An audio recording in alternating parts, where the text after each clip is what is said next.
مش رايح.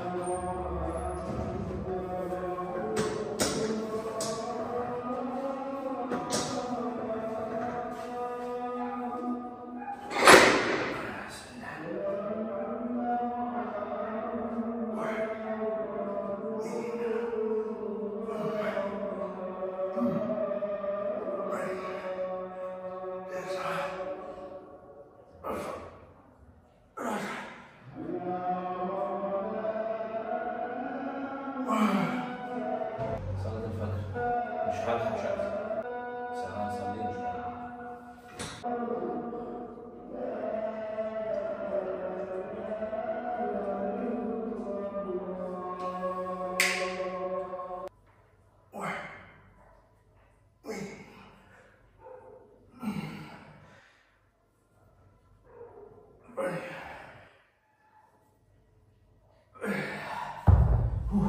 التمرين ساعتها نسينا عشان بندردش مع بعض في موضوع الكتاب، فالتمرين طولت، لكن هي المفروض ما تطولش، هنلعب دول بقى حتى الانهيار، فاهمني؟ خلاص مش هنحتاج بعده حاجة تاني.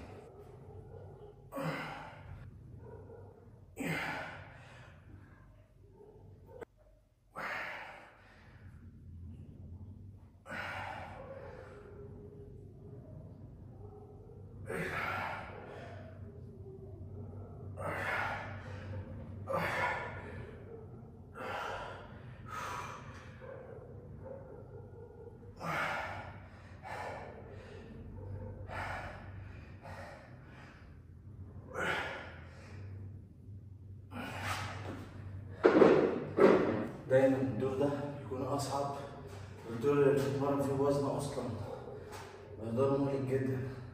اشرب ميه عشان تنسى.